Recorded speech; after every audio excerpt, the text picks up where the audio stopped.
ভিতরে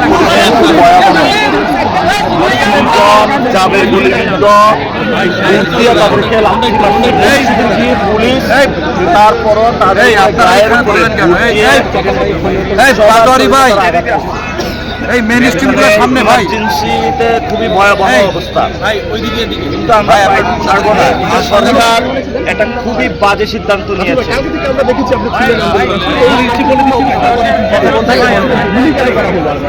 এটা আমরা যেমন শহীদ ওসমান হাদিদের বিচার পাচ্ছি না, আমরা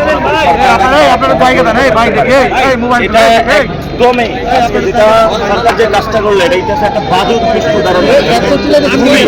খুবই একটা বাজে কাজ করছে সরকার।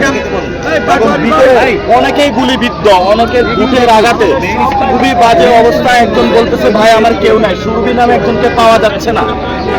সবার খুবই ভয়াবহ অবস্থা ইমার্জেন্সিতে। বাংলাদেশের মানুষকে আহ্বান জানাবো, এটা কোনোভাবেই কাম্য নয়। এই সরকার থেকে ওসমান হাদি ভাইয়ের বিচার আমরা আদায় করে নিব ইনশাআল্লাহ।